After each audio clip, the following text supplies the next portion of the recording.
estado de capital vemos unas cuestiones básicas, mínimas, que cualquier empresario, cualquier emprendedor tiene que tener a la hora de tomar decisiones. Esto lo dividimos en varias partes, en las que me ocupan a mí, son 2 secciones, 2 clases.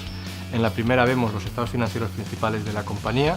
A partir de ahí pues hablamos de imposición, de fiscalidad, pero no de un punto de vista de profundizar en la misma, sino cómo utilizarla pues eso, a nivel de gestión top, de nivel de consejo de administración. En la segunda sesión ya pues, le sacamos partido a los conocimientos adquiridos en la primera, vemos herramientas que los estados financieros nos proveen para la toma de decisiones. Hacemos mucho hincapié en la gestión de la tesorería a corto como una herramienta fundamental y clave en cualquier compañía, pero sobre todo en las pymes. Acabamos hablando de costes, diferentes enfoques de metodología de costes, el impacto que tiene a la hora de determinar los precios, los márgenes y por lo tanto entender en la cuenta de resultados por qué tenemos cierto margen, pues ya sabemos que a la hora de imputar costes la metodología que hemos utilizado y podemos ver y entender mejor los mecanismos de absorción y de transferencia de beneficios.